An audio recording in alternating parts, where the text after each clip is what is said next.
వచ్చేసాం. అసలు చెన్నై ఎందుకు వచ్చాను అంటే మా ఫ్రెండ్ ఇక్కడ ఒకడు ఉన్నాడు, వాడు సింగిల్ రూమ్ అనమాట, బ్యాచులర్ రూమ్. ప్రశాంతంగా ఆడుతూ 2-3 రోజులు ఉందాంలే అని చెప్పి వచ్చా. మా ఫ్రెండ్ కూడా వస్తున్నాడు, సమ్ము కూడా వస్తున్నాడు. వాడు హైదరాబాద్ నుంచి స్టార్ట్ అయ్యాడు, ఇంకా 300 కిలోమీటర్స్ ఉందంట. వాడి ప్లాన్ ఏంటంటే ఇప్పుడు నేను వాడు ఒకేసారి వెళ్ళి వాడికి సర్ప్రైజ్ ఇవ్వాలి. మామ నీ కోసం వచ్చేసాను అని చెప్పి. కాకపోతే మా వాడు ఇంకా 300 కిలోమీటర్లు ఉన్నాడు. నేను 3 గంటల ముందే వచ్చేసాను. 3 గంటలు చెన్నైలో ఏం చేయాలో నాకు అర్థం కావట్లేదు. చూడాలి ఏదో ఎలాగా.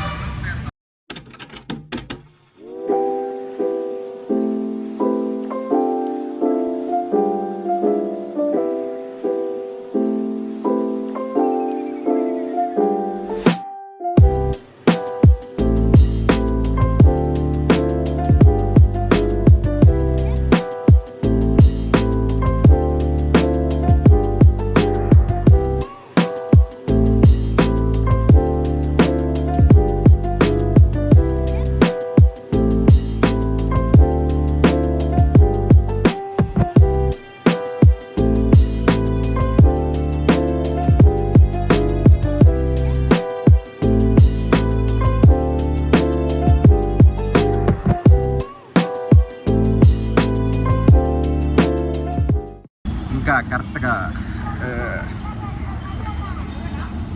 ఎంత అవుతుందో కనపట్లేదు కానీ గంట అయింది. ఇంకా 2 గంటలు వెయిట్ చేయాలి. సరదాగా ఇటు కనిపిస్తే వెళ్ళిపోతున్నాను. ఇటు పక్కన పూల మార్కెట్ కనిపించింది, పూల మార్కెట్కి వచ్చేసా. ఇంకా ఏదో ఉంది, దానికి కూడా సరదాగా నడుచుకుంటూ వెళ్ళిపోతున్నా. మా ఊడు వచ్చేపాటికి ఇంకో 2 గంటలు పట్టిద్దని అలా నడుచుకుంటూ ఎక్స్ప్లోరేషన్ చేసేయడమే. అక్కడ కనిపిస్తుంది చూసారా, దాని దగ్గరికి వెళ్దాం అనుకుని నడుస్తున్నాను ఇప్పుడే. ఇలా నడుచుకుంటూ పూల మార్కెట్లో అలా రోడ్డు మీద నడుస్తుంటే నాకు 96లో రామ్ గుర్తొస్తున్నాడు. లైఫ్ ఆఫ్ రామ్ పాట ఉంటుంది కదా, అలా తిరుగుతున్నట్టుంది నాకు. ఏదో చిన్నపాటి రామ్, పెద్దపాటి రామ్ కాకపోతే.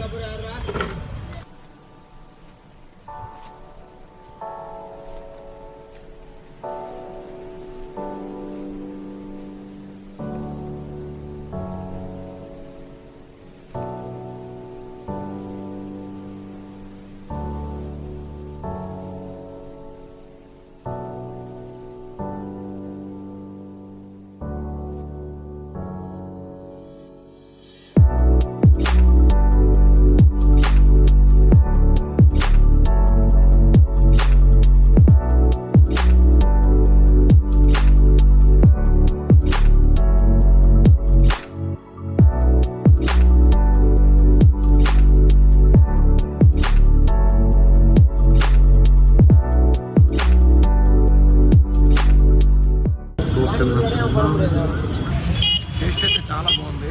వేరే చట్నీ తెచ్చారండి, అది కూడా చాలా బాగుంది. సాంబార్ బాగుంది, టమాటా చట్నీ అయితే పీక్స్ బాగుంది. మా ఫ్రెండ్కి ఫోన్ చేసా, సమ్ముకి. కరెక్ట్గా ఆవాడి దగ్గర ఉన్నాడంట, ఇంకో 10 నిమిషాలు వచ్చేస్తానన్నాడు. కరెక్ట్గా మనం పొద్దున్న ఎక్కడ దిగాము, మళ్ళీ అక్కడే ఉన్నాము. నేను అదంతా తిరిగి అలా తిరిగి మళ్ళీ ఈ రోడ్ల నుంచి ఇలా వచ్చా. 3 గంటలు పట్టింది. ఓకే, సరదాగా అలా తిరిగాం. ఇప్పుడా వచ్చేది? వచ్చారా 3 గంటల 4 గంటలు వచ్చారు. నా తప్పు సరే. ఫోటోగ్రాఫర్ అండి, షూట్లు ఉంటాయి బాగా బాగుంది. సరే ఏంటి మొన్న సర్ప్రైజ్ ఫీల్ అవుతాడంట, చూడాలి, చూద్దాం ఏమవుతుందో. నాకు తెలిసి అవ్వడనుకోండి, చూద్దాం. కాలేజీకి వెళ్ళిపోతే నేను కొడతా, తర్వాత చూస్తాం.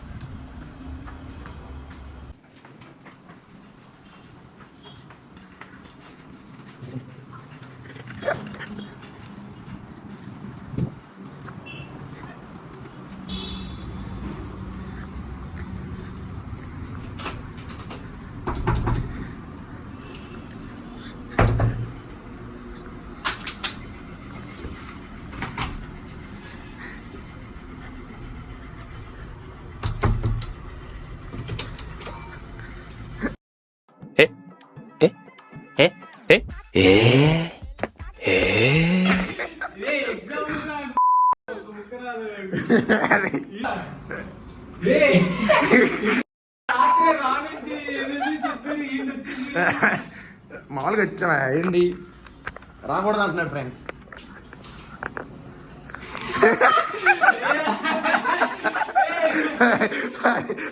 అక్కడి నుంచి బస్ స్టాండ్ ఎన్ని తిరుగుతామన్నాడు 4 గంటలు సరిపోయింది.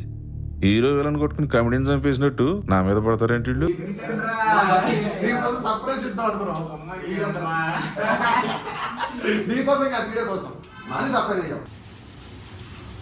వర్షం అయితే మామూలుగా పట్టలేదు. మా వాడు ఎగ్జామ్ రాయడానికి వెళ్ళాడు. 4:30కి అయిద్దంట. సరదాగా కాలేజీకి కూడా వెళ్ళొద్దాం అని ఇప్పుడు స్టార్ట్ అవుతున్నాం.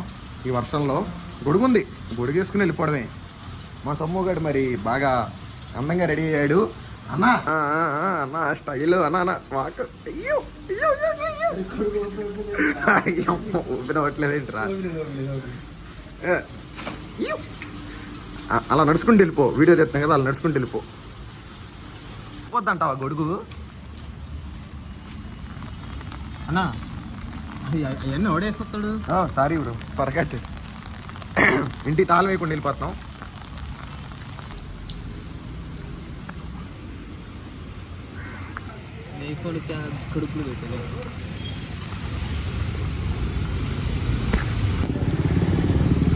మేమిద్దరం వర్షంలో తడుచుకుంటూ ఇక్కడ దాకా వచ్చాం, కానీ గాడ్స్ రానివ్వట్లేదు లోపలికి.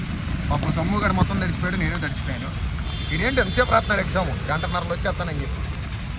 అంతా నీ ట్రైనింగేగా, అంతా ఈ ట్రైనింగ్. అయ్యా sorry glitch technical glitch. Phone contact అవుదామంటే వాడు ఫోన్లో రీఛార్జ్ అయిపోయింది. మేము ఫోన్ చేస్తున్నా కూడా వెళ్ళట్లా.